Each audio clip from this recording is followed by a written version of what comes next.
Magandang araw to all our viewers all over the world. Welcome again to our YouTube channel dito po sa Mrs. Galang's Kitchen. Today we have a recipe, another recipe of course from Mrs. Galang. Can you tell our viewers about this recipe? Well, it's a very popular pasta recipe na Filipino style. Favorite? Siyempre, favorite yan. Favorite yan. Masasaan kung makita ang handaan yan, ubos agad. Yes. Wala po, yung party table, no, yung buffet table ng Pinoy, pag party, parang hindi kumpleto kung wala nitong macaroni salad, no? Isa to sa mga hindi nawawala, staple, no? Kasama niya ng pansit, ng barbecue, etc. Kasi madaling gawin. Oo, tsaka masarap talaga, no? And this one is, shrimp. May shrimp siya? Yeah, may shrimp siya. Pwedeng chicken, pero gusto ko naman ngayon shrimp. Okay, mas colorful pa siya. Yes. Okay, so Mrs. G will show you techniques on how she makes her macaroni salad. So wag po kayong aalis, magbabalik po kami.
Okay? To start the macaroni salad, ang una po natin gagawin siyempre, I'm going to cook the macaroni. I already have here boiling water.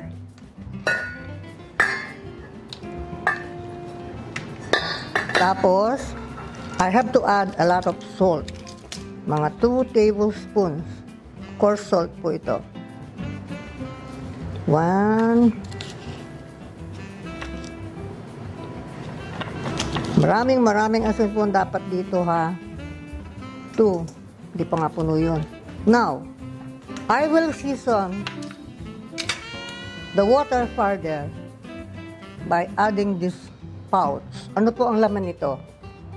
Celery leaves, celery stems, peppercorn, at saka slices of onions. Yung mga tira namin, kaninang pin-prepare namin yung ibang ingredients. So, I'm going to add this now para lumabas yung flavor. Now, if you have the time, you can boil this a little bit more bago mo ilagay yung elbow macaroni. But anyway, we're going to cook this macaroni for about 15 or more minutes. So, pwede na nating ilagay yan kung nagmamadali kayo. But first, I have to bring this to a full boil before I add this. This is 1 pack of elbow macaroni na. Dinagdagan ko po ng konti kasi I tend to taste and taste until the doneness is correct for the macaroni salad.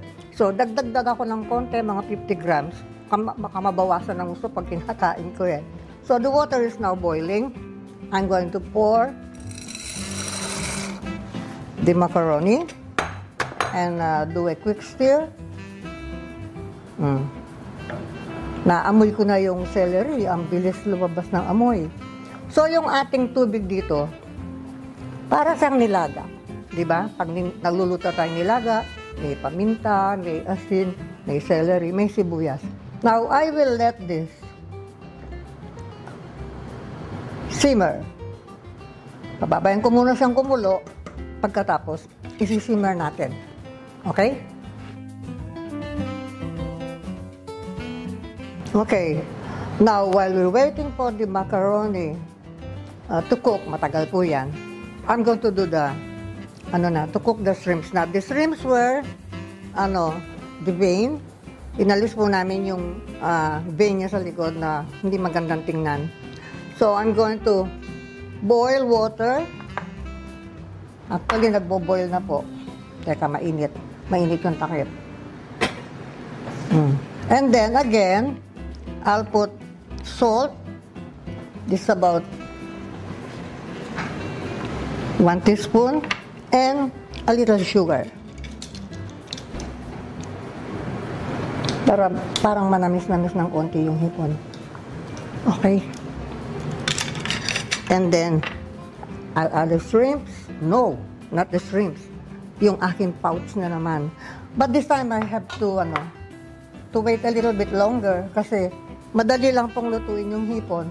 So, kailangan pakuluan ko na muna ng konti yung sandali yung aking pouch para lumabas yung flavor ng celery at saka onions at saka peppercorn. So, takpan muna natin para lumabas yung lasa ng celery. Ng mga inilagay kong pampalasa. So, every now and then you have to stir your macaroni. Although this is too early, Hindi pa halos nagbago. Kaya lang, just to make sure na hindi dumidikit sa ilalim. Okay.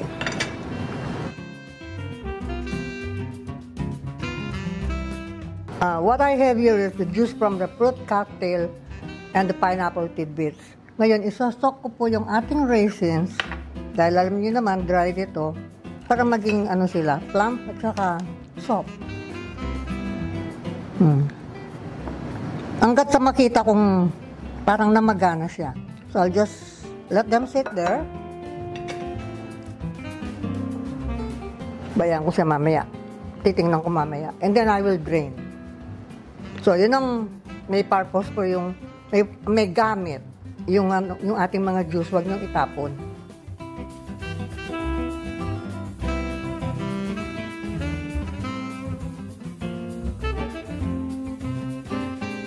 So, I'm going to cook the shrimps now. And I'll fish out this pouch. Kasi very quick lang ang pagluto. Hindi tayo pwedeng magtagal. Storbo yan sa akin.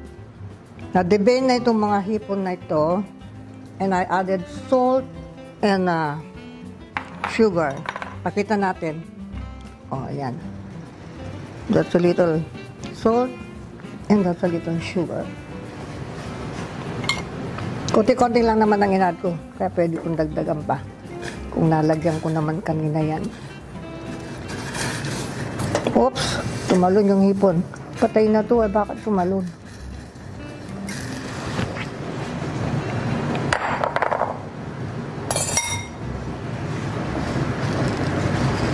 So, hindi natin pwedeng i-overcook yan. Pero dapat luto siya. So, I'll bring it back to a full boil. And then, I have here cold water. Nalalagyan ko rin ng konting asukal. At saka konting asin. Para malasa po. Huwag kayong mag-alala. Hindi ito aalat. Konti lang yun.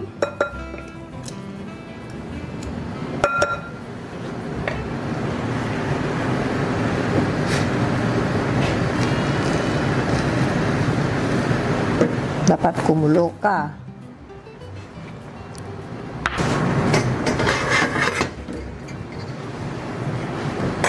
Pan natin para bumilis. Okay? Boiling na po. I'm going to drain the shrimps.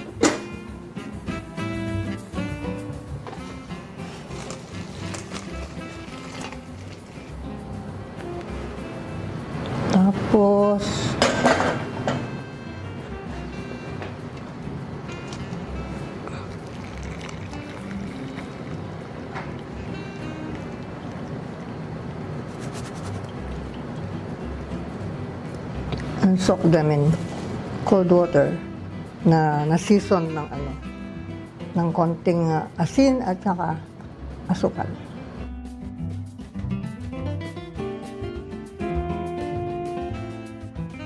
So I'm going to drain the shrimps. Malapit na po yung ating macaroni.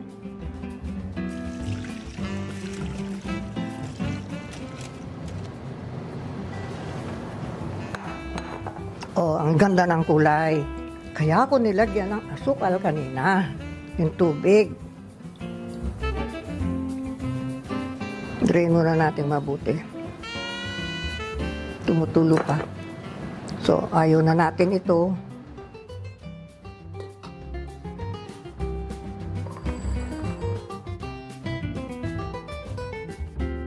Okay.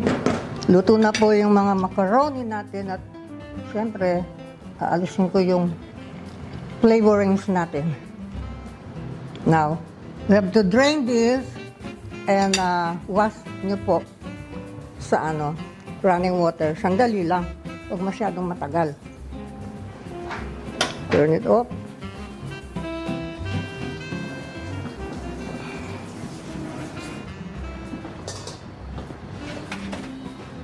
Okay.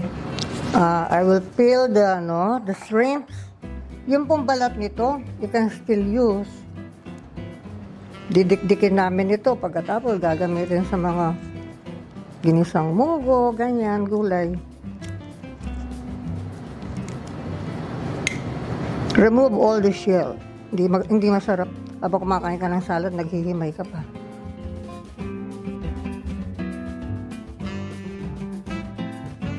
Okay, so we're going to assemble the macaroni salad. Na-drain na po ito. So, wala kaming bowl na malaki. So, dito na lang, mas maganda pa. Kita nyo lahat. And you have to be careful. Hindi nyo dapat hawakan ng basa yan, maski ano pa, dahil hindi na natin lulutuin yan. So, medyo warm pa yung macaroni natin. Meanwhile ito, i-mix ko ngayon yung aking pickles.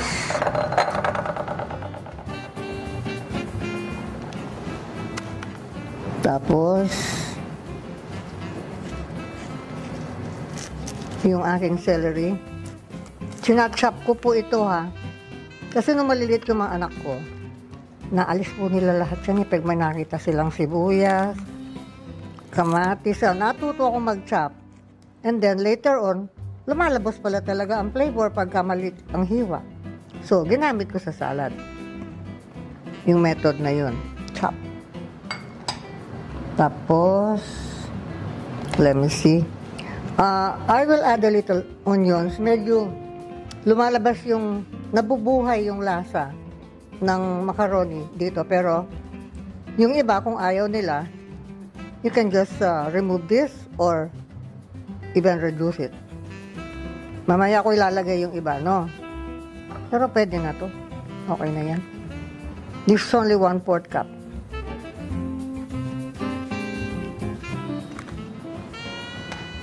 Tapos, mix.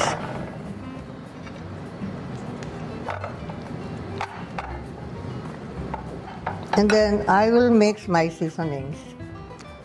Kung sanay kayong magluto, and you have been doing whatever you're going to do for a long time, matatansya nyo eh. But for beginners, to my students, I always give them a guide. So, if your ingredients, titingnan nyo, no? Matamis ito, na maasim-asim, sweet ito, so matamis yan. So, nung una, what I did with my macaroni salad is equal amount of salt and sugar.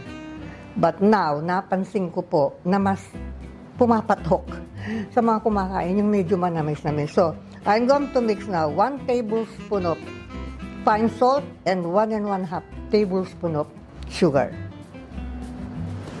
Bakit? So that, kung maubusan man kayo ng, kung hindi pa tama sa lasa, you always do that proportion hanggang sa matapos kayo, iisa ang lasa ng macaroni ninyo. That's what I do. Hindi a pinch of this, a pinch of that. I will do that later pagka yung ano na. Tapos na ako nagtimpla. So, even the pepper, I'll mix this together.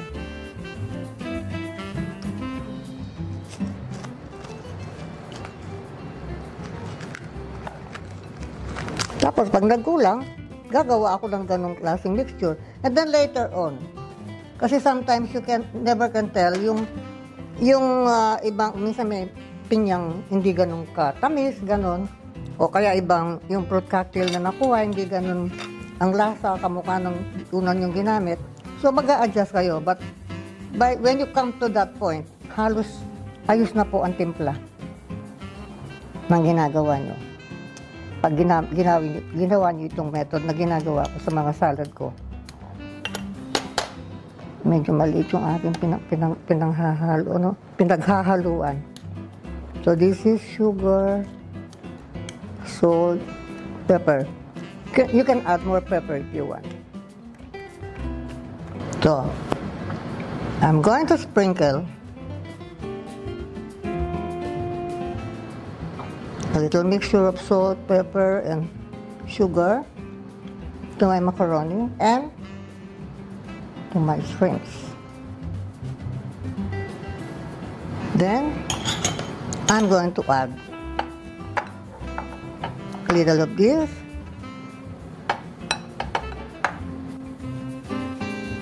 Dito rin. So, imimix ko ngayon yan.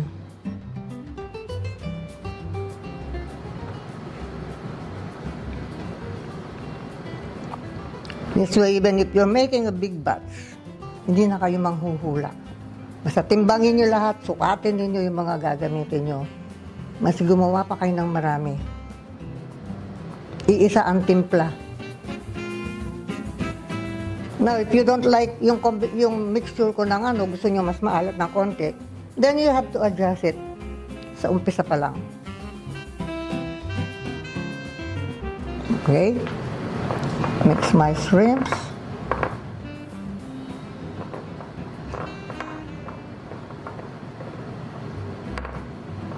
Ang ganda ng kulay ng hipon. Tapos, I'm going to add now yung pineapple ko. Tidbits.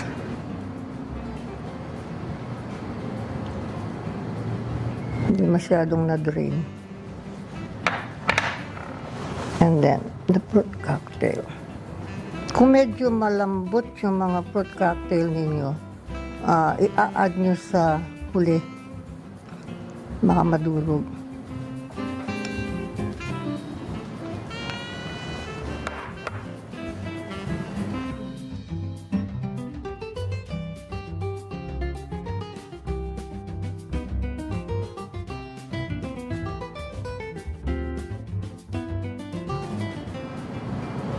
So you can do this part ahead of time and then put the mixture in the refrigerator. The next day, dun nyo po pwedeng lagyan ng dressing. Ano pa? Pasas.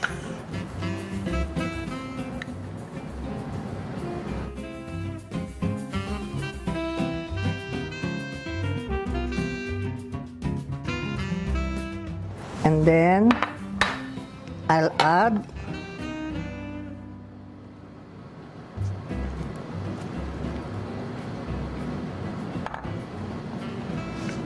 parang layer siya. Halika na dito. Dito ka na sa tabi ko.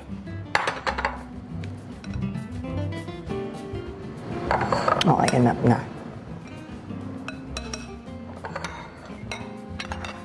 Tapos, this one.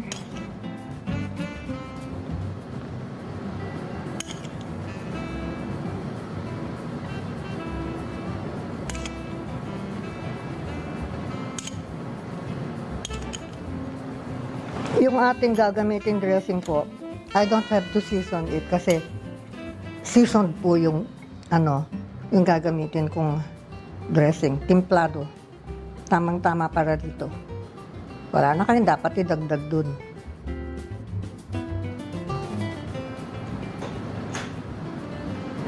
Okay, now, add na natin lahat ito. Matatapos na tayo niyan.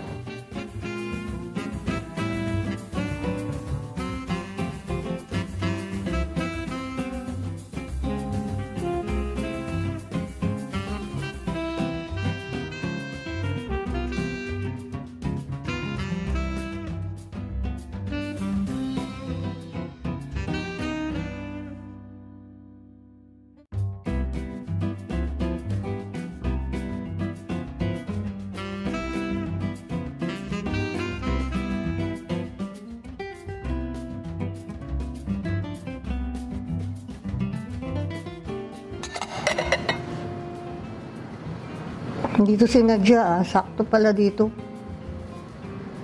4 quarts. And now, the shrimps.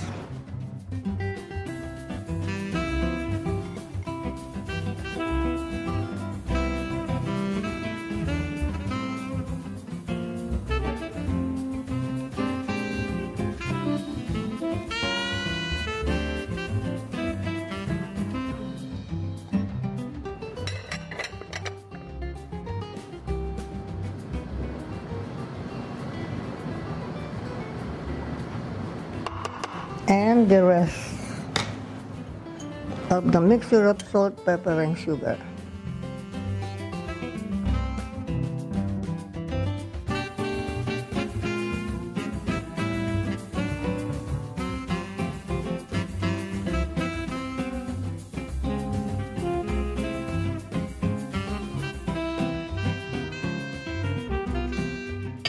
So, we will mix well yung ating mixture.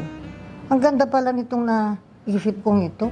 Dito sa malapad na microwavable na tray. Kulang yung aking maliliit yung mga bowl kong glass. Gusto ko kasi makikita ninyo ng maliwanag. Tapos, to this point, pwede nyo bukas ilagay ang inyong dressing. Kaya lang, kamukha, para daw maglasa ng gusto sa macaroni. Kasi once you coat the macaroni with mayonnaise or salad dressing, may oil po yan, hindi natatagos sa loob yung lasa. But for this preparation that I made with the elbow macaroni, sigurado po ako may lasa na yan. Niluto ko siyang may kasama ng celery, asin na marami. So may lasa na yan. Now, kung meron pa yung gustong i-add dito, bahala na kayo. Kung meron kayong gustong ibahin sa lasa, kung gusto nyo mas maalat, isa sa mas matamis, bahala na po kayo. Yung mga pinapakain ninyo, ang pagbigyan nyo ang gusto. Ganon din naman kami sa bahay. Yung maselan namin tagakain ng sinusunod namin ng panlasa. Except pag talaga hindi pwede. Okay, now I will taste. Titingnan ko yung blending. Add a little piece of cheese. Asan ka?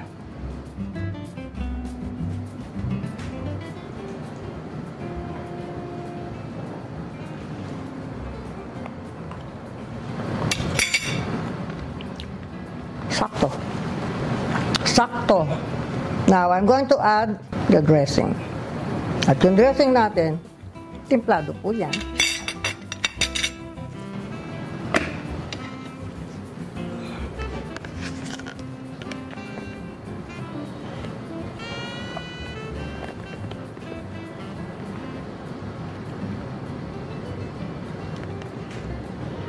This is about 2 to 3 cups. Depende na sa inyo yun. Ang mailalagay dito. Tingnan muna natin. Haluin ko muna.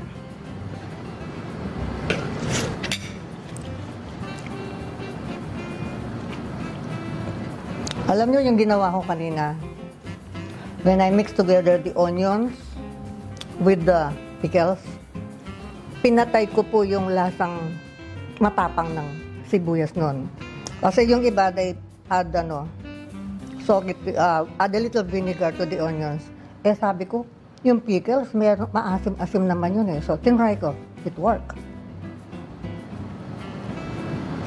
Kaya kung may tira-pira kayong sabaw ng pickles, huwag niyong itapon. Gagamitin niyo sa mga sibuyas ninyo pag gusto niyong gumawa ng salad sa susunod. Babad niyo dun.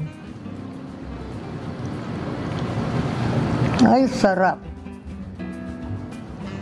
Mabaling-mabali po ito sa bahay namin. And it's very colorful. Ang ganda ng kulay ng hipon. So, those are some of the secrets na tinuro ni Mrs. Galang sa inyo. Sana po nakadagdag sa mga teknik ninyo at magustuhan ninyo. Promise po, magugustuhan nyo to. Bahala na lang kayo magdagdag kung gusto nyo mas matapang lasa ng sibuyas. Nasa sa inyo na yon. So, you can add more mayonnaise or dressing, salad dressing if you want. Nasa sa inyo na po yun. Parang gusto kong mag-add ng konti pa. Siguro mga 2 scoop. Yeah. Dito sa baba, hindi pa masyado. Medyo punong-puno po yung ating yung ating tray. Okay, I'll add 2 more scoop. Then, we're done.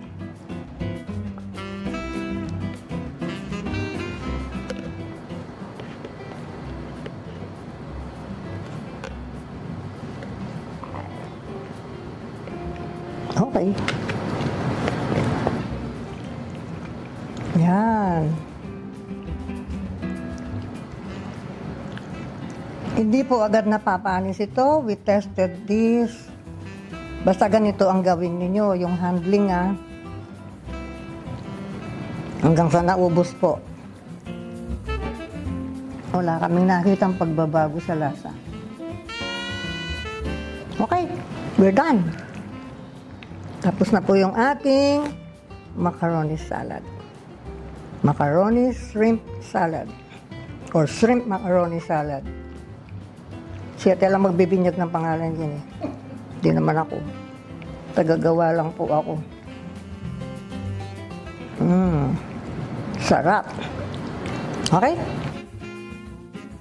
Okay. Ang Ito na sarap. po. Ang sarap. Masarap ang Ang sarap. Did you learn something new? Nagustuhan niyo? Sana i-try niyo tong ang aming version ng shrimp macaroni salad. O yung version, yung technique. Yung technique. yun ang pinapanood actually. Yung panlas, yung timpla actually, bahala na kayo. Kung gusto nyo manamis-namis o maalat-alat, kami ganito ang aming timpla sa bahay. Tapos, when we serve it, especially ngayon, magpapasko, no, yung mga parties, yung mga get-togethers ninyo, pwedeng samahan ng gelatin, red and green na jello. Huwag nyo agad isasama. Just serve it on the side. Mag-iiba ang kulay niyan. Tsaka malulusaw yung gelatin. Not really malulusaw, mag-iiba ang kulay, magtutubig. Pangit. Pangit. Serve it on the side. Optional na yan if your guests Bakit want it. nagkaroon ng? Sabi mo na yung totoo. Ang daddy ko po. Alam niyo po, ang daddy ko lahat ang may kasalanan ng pagluluto ni Mrs. Galang. Pag may Dahil tinetest po akong recipe. kaya pag sinasabi niya palagi na ito ang paborito ng asawa ko, ganito gusto, totoo po yun. hindi ho ma-approve ang recipe dito sa bahay kung hindi nagustuhan ng daddy ko. So, ito, mabiling-mabili sa kanya at sa aming lahat. Kukuha muna ako ng gulaman. Ayun ang serving spoon. Okay. Siyempre, lalagyan ko ng red at saka lalagyan ko ng green. Ang paborito ko dito, yung cheese niya. Creamy siya, hindi siya nalulusaw, pero yet, pag kinain mo, Pag nag-burst sa bibig, nag-burst siya sa bibig, tapos it melts in the mouth. ang sarap. Like this, serve it with a little red and green on the side. Kakasaya pa sa Hindi ko natitikman ng marami Table ito na. kasi nagsawa na ako ng katitikim dito. Parang ganyan. Can you see the color? Oo. Ayan. Diba? Mm-mm. Ganyan. Pwede nyo actually ayusin around the, pero of course, Bigyan ko ng just serve it. keso. Ako yung keso lagi hinuhuli ko dyan eh. Tsaka yung hipon. Tsaka yung shrimp. Pag nagsabay talagang, ang ganda ng mouthfeel, no? Okay, tikim. Ayan. Tapos yung fruit cocktail. So it's Harap. sweet and salty and creamy and ang sarap po. With a little gelatin. Nakaka-refresh ng panlasa yung At hindi po malansa yung hipon. yeah. Yung gelatin nakakaayos nung kasi kung medyo matapang kung natatapahan kayo dun sa onion niya or dun sa pickles niya. Wala nga eh. Dapat ginawa Although, kanina. yeah. Then, kasi bagong to eh. This is best, no? Yung day after. Mhm. Nagme-mellow po yung tapang nung mga Lalo na yung onions. sibuyas. Yung sibuyas. It blends together. Sumasama, nagpapantay-pantay. Subukan nyo na lang po para maintindihan nyo ang ibig ko sabihin, So, we hope you try. We hope you like today's recipe and you learn something new. You will like this. You will love it. Okay, so for your questions, comments, and suggestions, just leave us a message sa amin pong Facebook page, sa Emelita W. Galang Culinary Art Studio. Nandyan po ang address sa screen. And, magpapasko. For recipes, no? Old and new, yung mga maipanteterno nyo dito sa aming macaroni salad. Ternong-terno to dun sa yung pork barbecue namin. Yes. At saka yung baked ribs na na-feature namin a few episodes back. Pampasko ho namin dati yun na recipe. Kasi terno dito, no? And makakabuo kayo ng party dun sa aming mga videos. May pancit doon, merong pasta, whatever, okay? That's in our YouTube channel, Mrs. Galang's Kitchen. And if you haven't yet, and if you're not yet a subscriber, please click on subscribe and tap on the bell para po nakaka-receive kayo ng alerts for our new episodes, no? Hindi kayo nahuhuli sa mga bago. And then there's also our Instagram account, Galang Culinary Arts. Nagpo-post din po kami ng announcements doon and updates of whatever we're doing here in the kitchen, okay? So hanggang sa susunod po, sana po ready na ang menu niyo for Christmas. Maraming salamat po. Bye!